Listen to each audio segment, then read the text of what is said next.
পরিরাজ্যে সোনার আনারস বাড়িতে চলে যায়। সোনার আনারস বাড়িতে ঢুকেই টিয়া দেখে সেখানে সোনা দানা হিরে আর দামি দামি অনেক কিছুই আছে। সুন্দরপুর নামে সুন্দর একটি গ্রাম ছিল, আর সেই গ্রামে ছোট্ট টিয়া বাস করত।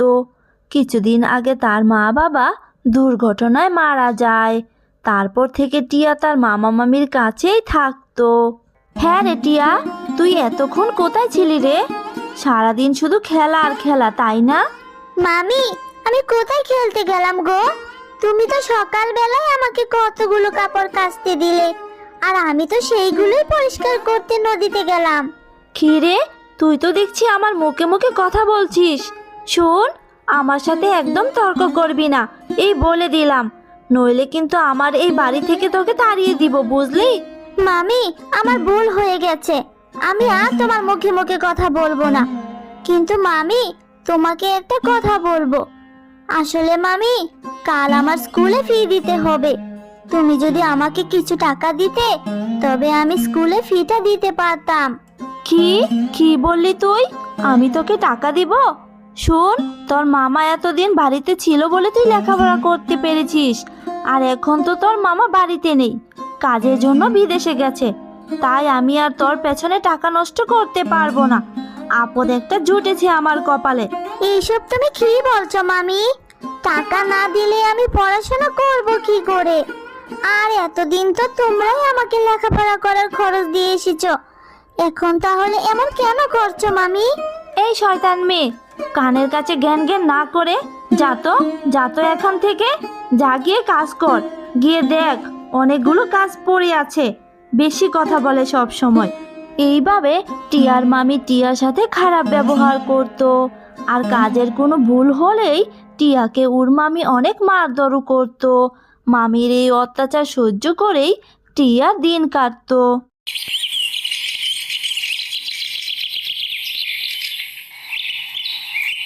একদিন টিয়ার মামি টিয়াকে অনেক মারধর করে আর বকাঝকাও করে। টিয়া মামির কথায় মন খারাপ করে নদীর কাছে এসে অনেক কান্নাকাটি করে। মা, বাবা, তোমরা আমাকে রেখে কেন চলে গেলে? আমাকেও কেন তোমাদের সাথে করে নিয়ে গেলে না?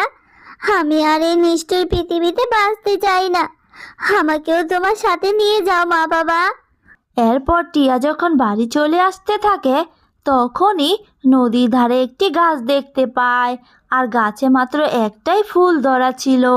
আরে, এই ফুলটা তো দেখছি অনেক সুন্দর।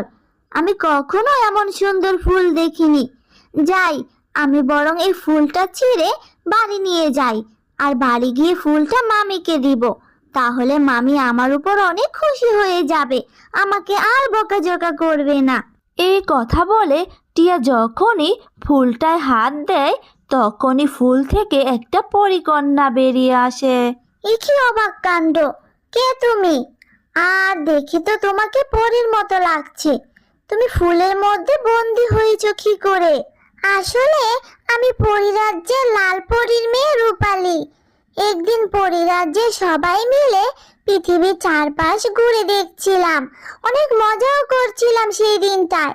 কিন্তু হঠাৎ করেই এক শয়তান ডাইনি আমাদের উপর আক্রমণ করে, আর সেই আক্রমণ থেকে বাঁচাতে আমার মা লাল পরী এই ফুলের মধ্যে আমাকে বন্দি করে রেখে আমার মা চলে যায় ওই ডাইনির সাথে লড়াই করতে। কিন্তু এখন আমার মা বেঁচে আছে কিনা সেটাও আমি জানি না। ও, এই কথা? তবে তুমি কোনো চিন্তা করো না পরীকন্যা, এখন থেকে তো তুমি সম্পূর্ণ মুক্ত। তাই তুমি আর আমি মিলে তোমার মাকে খুঁজে বের করব। আর তুমি এই জঙ্গলের ভিতর যে একটা কুটির আছে সেখানেই থাকবে। আমি তোমার জন্য খাবার নিয়ে আসব, আর আমরা দুজন মিলে তোমার মাকে খুঁজে বের করব। তুমি সত্যি অনেক ভালো মেয়ে। তবে কাল কিন্তু তুমি এসো জঙ্গলের কুটিরে। তারপর টিয়া পরীকন্যার সাথে কথা বলা শেষ করে বাড়ি চলে আসে। পরের দিন টিয়া যখন কিছু খাবার নিয়ে আসছিল, তখন তার মামি দেখে ফেলে। খিরে টিয়া, তোর হাতে খাবার কেন? খাবারগুলো তুই কোথায় নিয়ে যাচ্ছিস? নাকি তোকে আমি খাবার কম খেতে দেই বলে তুই এখন খাবার চুরি করে খাওয়া শুরু করেছিস? চুপ করে আছিস কেন, কথা বল। না না, মামিকে পরিকন্যার কথা কিছুতেই বলা যাবে না। না না মামি, খাবার চুরি করতে যাব কেন? আসলে মামি, কাল রাস্তার পাশে এক অনাথ বাচ্চাকে খাবারের জন্য কাঁদতে দেখেছিলাম, তাই ওর জন্য একটু খাবার নিয়ে যাচ্ছি। ইস, দরদ দেখছি উতলে পড়েছে। দরদ দেখে বাঁচি না আর। তোকেই তো আমি দয়া করে খেতে দেই, আর তুই কিনা অন্যের উপর দরদ দেখাচ্ছিস। তবে যাই হোক, খাবার যখন নিয়েই ফেলেছিস তবে আজ আর কিছুই বললাম না, কিন্তু কান খুলে শোন। আর কোনো দিন যদি দেখেছি তুই খাবার চুরি করে নিয়ে বাহিরে যাচ্ছিস, তাহলে কিন্তু তোর হাত পা ভেঙে ফেলে দিব একেবারে। এরপর টিয়া খাবারগুলো নিয়ে পরিকন্যার কাছে চলে যায়, আর পরিকন্যা খাবারগুলো খেয়ে নেয়। আর খাবার খাওয়া শেষ করে পরিকন্যা আর টিয়া দুজন মিলে লালপরীকে খুঁজতে থাকে। আর এইভাবেই বেশ কিছুদিন কেটে যায়। কিন্তু একদিন হঠাৎ করেই লালপরীর সাথে তাদের দেখা হয়ে যায়। মা রূপালী, এতদিন তুই কোথায় ছিলি রে মা? কতদিন ধরে আমি তোকে খুঁজছি। আমি গিয়েছিলাম সেই নদীর কাছে, তোকে আমি যেই ফুলের মধ্যে বন্দি করে রেখেছিলাম, সেখানে গিয়েও আমি তোকে পাইনি রে মা। আয় মা, আমার বুকে আয়। মা, আমিও তোমাকে অনেক দিন ধরে খুঁজছি, কোথাও খুঁজে পাইনি তোমাকে। মা, তুমি কি সেই শয়তান ডাইনিকে মারতে পেরেছো? হ্যাঁ রে মা, আমি সেই শয়তান ডাইনিকে মেরে ফেলেছি। আসলে সে আমাদের জাদুদণ্ডগুলো নেয়ার জন্যই আক্রমণ করেছিল। কিন্তু রূপালী, এই মেয়েটা কে রে মা তোর সাথে? ওর সাথে তোর কিভাবে পরিচয় হলো? এরপর পরিকন্যা টিয়ার ব্যাপারে সব কিছু খুলে বলে। সব শুনে মা পরি বলে, তুমি সত্যি অনেক ভালো মেয়ে টিয়া। আসলে রূপালী মা, আমি তোকে ফুলের মধ্যে বন্দি করেছিলাম ঠিকই, কিন্তু মা, আমি তোকে কোনোদিনই মুক্ত করতে পারতাম না। কারণ আমাদের পরিমাতা বলেছিল, যদি কোনোদিন আমরা শক্তি প্রয়োগ করে কাউকে বন্দি করি, তাহলে কোনো নিষ্পাপ অবুঝ মেয়ের ছোঁয়াতেই তা কেটে যাবে। আমরা তা থেকে মুক্ত করতে পারবো না। পরি আন্টি, তাহলে তো ভালোই হলো, তুমি তোমার মেয়েকে খুঁজেই পেলে। এখন তোমরা তোমাদের পরিরাজ্যে চলে যাও, আর আমি আমার বাড়িতে ফিরে যাই। দেরি করে গেলে তো আমার মামি আবার আমাকে ধরে মারবে। না টিয়া, আজ থেকে তুমি আর তোমার মামির কাছে নয়, আজ থেকে তুমি আমাদের সাথে আমাদের সোনার আনারস বাড়িতেই থাকবে। তোমাকে আর তোমার মামির অত্যাচার সহ্য করতে হবে না। আর আজ থেকে তুমিও আমার আরেকটা মেয়ে। তুমি আর রূপালী আজ থেকে আমার দুটো মেয়ে। তোমরা একসাথেই থাকবে, একসাথেই লেখাপড়া শিখবে। তুমি সত্যি বলছো পরি আন্টি? আমাকে তোমাদের সাথে নিয়ে যাবে?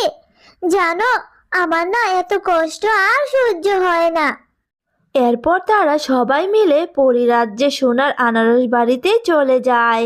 সোনার আনারস বাড়িতে ঢুকেই টিয়া দেখে সেখানে সোনা দানা হিরে আর দামি দামি অনেক কিছুই আছে, যা দেখে টিয়া অনেক খুশি হয়ে যায়। এরপর থেকে টিয়া পরিদেশে সোনার আনারস বাড়িতেই সুখে দিন কাটাতে থাকে। হ্যালো বন্ধুরা, গল্পটি ভালো লেগে থাকলে চ্যানেলটি সাবস্ক্রাইব করে দিও, আর পাশে থাকা বেল আইকনে প্রেস করে আমার পাশেই থেকো। ধন্যবাদ সবাইকে। মা দেখো না, আমাদের উঠোনে সেই জাদুর গাছটা কত বড় হয়েছে, আর গাছে কত ড্রাগন ধরেছে। এখন থেকে এই ড্রাগনগুলো আমরা খাবো, তাই মা। ও মা, কোথায় গেলে তুমি? তাড়াতাড়ি বাহিরে এসো, তোমার সাথে যে আমার কথা আছে। কি ব্যাপার, মা তো কোনো কথাই বলছে না। মনে হয় মা কাজে চলে গেছে।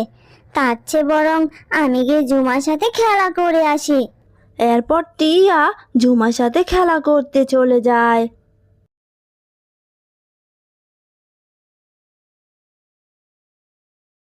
ঝুমা, তুই ড্রাগন ফল খাচ্ছিস? ড্রাগন ফল খেতে বুঝি অনেক মজা, তাই না রে? ঝুমা, আমারও না ড্রাগন ফল খেতে খুব ইচ্ছে করছে। তোর কাছে তো অনেকগুলো ড্রাগন ফল আছে, আমাকে একটা খেতে দে না রে ঝুমা। টিয়া, আমি তোকে ড্রাগন ফল খেতে দিতে পারবো না। আমার এই ড্রাগন ফলগুলো অনেক দামি। আমার বাবা শহর থেকে এই ড্রাগনগুলো এনেছে, আমার মা বাবা আমাকে ড্রাগন ফল অনেকগুলো করে খেতে দেয়। আমার মা বলেছে ড্রাগন ফল খেলে নাকি শরীরে অনেক রক্ত হয়, এই জন্যই আমাকে অনেক বেশি বেশি করে ড্রাগন ফল খেতে দেয়। তোর মাকে গিয়ে বল তোকে ড্রাগন ফল কিনে খাওয়াতে। আমার কাছে কেন চাইছিস তুই? হ্যাঁ ঝুমা, তুই এইভাবে কেন বলছিস? আমাকে একটা ড্রাগন ফল দে না রে। আমার যে ড্রাগন ফল খেতে খুব ইচ্ছে করছে। তাছাড়া আমার তো বাবা নেই, তাই আমাকে কেউ ড্রাগন ফল কিনেও দিতে পারে না। আমার বাবা বেঁচে থাকলে আমাকে অনেকগুলো ড্রাগন ফল কিনে দিত।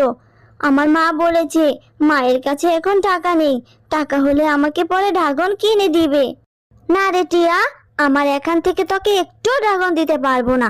তুই আমাকে আর বিরক্ত করিস না তো। আমি এখন বসে বসে মজা করে ড্রাগন খাবো, আর তোর সাথে এখন আমি খেলাও করবো না। তুই এখন বাড়ি চলে যা তো। তখনই সেখানে ঝুমার মা চলে আসে। আরে ঝুমা সোনা, তুই এখনো ড্রাগনগুলো খেয়ে শেষ করিসনি?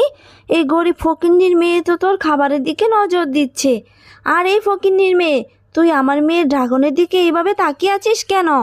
মা দেখো না, আমি সেই কখন থেকে টিয়াকে বলছি এখান থেকে চলে যেতে, কিন্তু টিয়া এখানে দাঁড়িয়ে দাঁড়িয়ে আমার কাছে ড্রাগন চেয়েই যাচ্ছে, এখান থেকে যাচ্ছেই না। আরে ঝুমা সোনা, এদের মতো মেয়েরা আসলে লোভী হয়।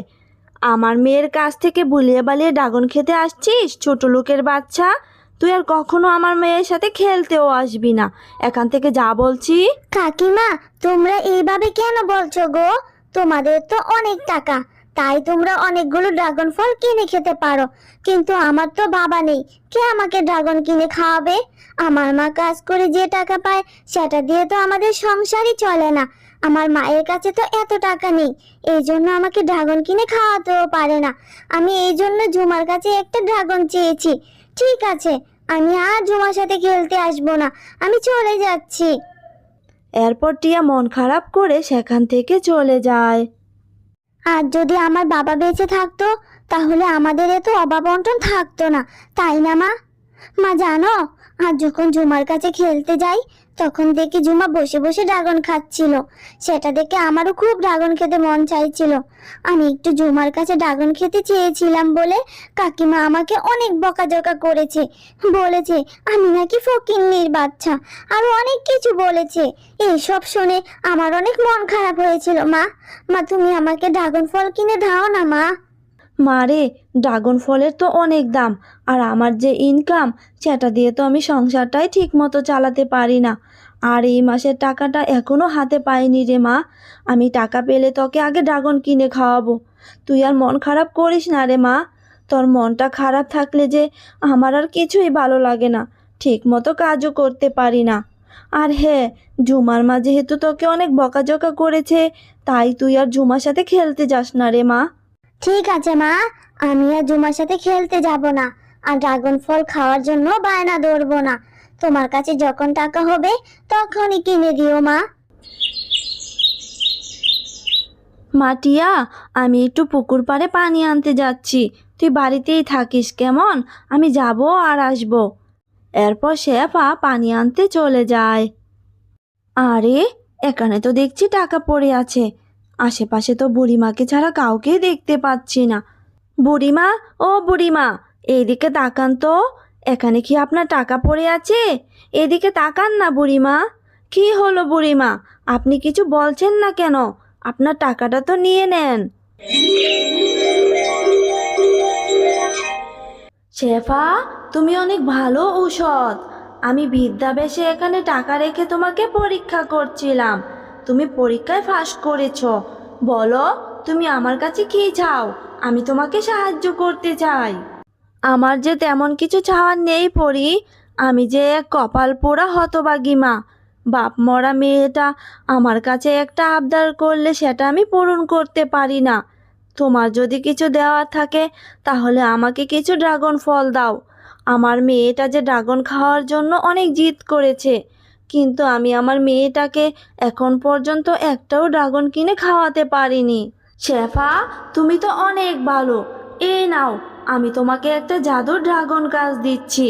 এই গাছটা তুমি বাড়ির উঠোনে রোপণ করবে, আর দেখবে সেই গাছটাতে অনেক ড্রাগন ধরবে। আর সেই ড্রাগনগুলো তোমরা খেতে পারবে, আবার বিক্রিও করতে পারবে। তাতে করে তোমাদের সংসারটা ভালো মতো চলবে। পরি, তোমাকে যে কি বলে ধন্যবাদ দিব। তুমি আজ আমার অনেক বড় উপকার করলে। এখন থেকে যে আমার মেয়েটা ড্রাগন খেতে পারবে। এরপর শেফা বাড়ি এসে জাদুর ড্রাগন চারাটি রোপণ করে দেয়। মা, ও মা, তুমি এখানে এটা কিসের চারা রোপণ করলে? আর এই চারাটা তুমি কোথায় থেকে পেলে মা? তারপর শেফা তার মেয়েকে সমস্ত কথা খুলে বলে। মা, তুমি সত্যি বলছো এই গাছে ড্রাগন হবে? তাহলে তো অনেক ভালো হবে। কি মজা, আমি এখন থেকে ড্রাগন খেতে পারবো, তাই না মা?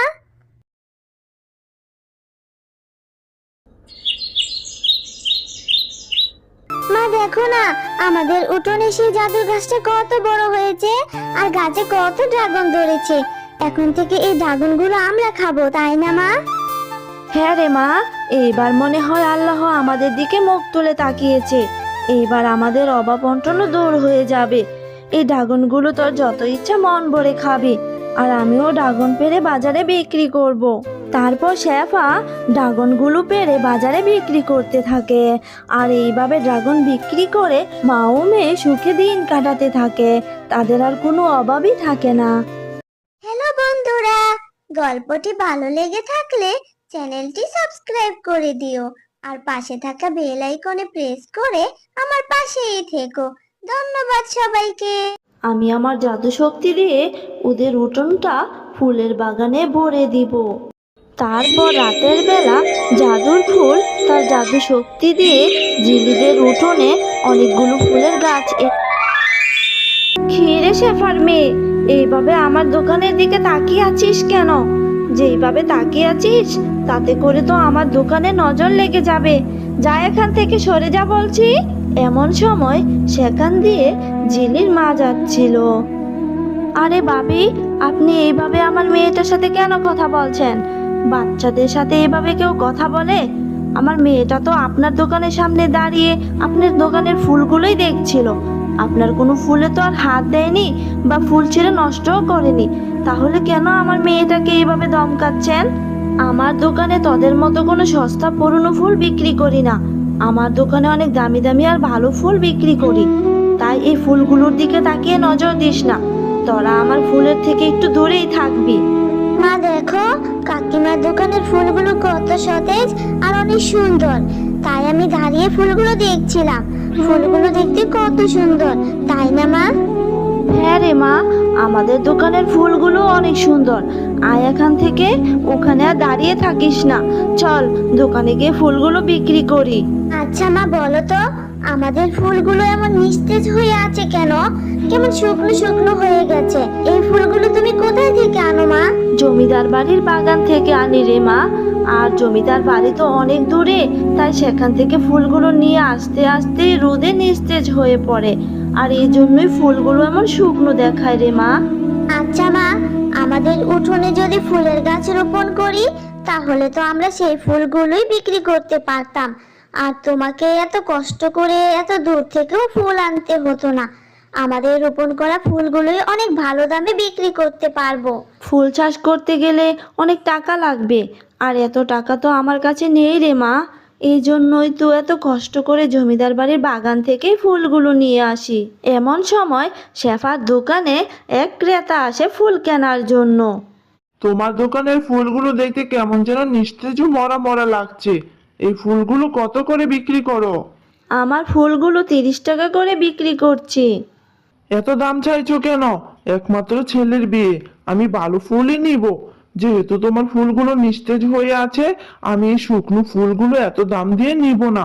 আচ্ছা ঠিক আছে, তাহলে আমি আপনাকে 15 টাকা করেই ফুলগুলো দিয়ে দিচ্ছি। এরপর সেই ক্রেতা শেফার কাছ থেকে 15 টাকা করে ফুলগুলো নিয়ে পাশের দোকানে চলে যায়। আচ্ছা মা, তুমি এত কম টাকা দিয়ে কেন ফুলগুলো দিয়ে দিলে? এত কম টাকা দিয়ে ফুল বিক্রি করলে তো তোমার লাভই হবে না। পাশের দোকানের কাকিমা তো অনেক বেশি দামে ফুল বিক্রি করে। হ্যাঁ রে মা, আমার ফুলগুলো বেশিক্ষণ থাকলে যে নষ্ট হয়ে যাবে, আর এই জন্যই আমি কম টাকা দিয়েই বিক্রি করে দিয়েছি। চল মা, ফুলগুলো বিক্রি করে আমরা বাড়ি চলে যাই।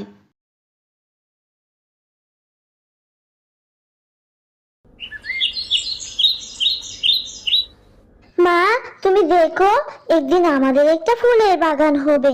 আমরাও সতেজ আর সুন্দর ফুল বিক্রি করব। আমাদের দোকানেও ক্রেতাদের ভিড় জমে যাবে। জানো মা, আমার না একটা স্বপ্ন আছে। যদি আল্লাহ আমার স্বপ্নটা পূরণ করে দিত তাহলে অনেক ভালো হতো। কি স্বপ্ন আছে রে মা ঝিলি, আমাকে বল। আমরা তো গরিব, আমাদের কি এত ভালো স্বপ্ন দেখতে আছে? চাইলেও যে স্বপ্নগুলো আমরা পূরণ করতে পারি না রে মা। জানো মা, আমার স্বপ্নটা হলো আমাদের উঠোনে অনেকগুলো ফুলের গাছ থাকবে, আর সেই গাছে রং বেরঙের ফুল থাকবে। আর ফুলগুলো দেখতে কি যে সুন্দর হবে! আমি যখন সকালে ঘুম থেকে উঠব, তখন সেই ফুলগুলো দেখে আমার মন প্রাণ একদম জুড়ে যাবে।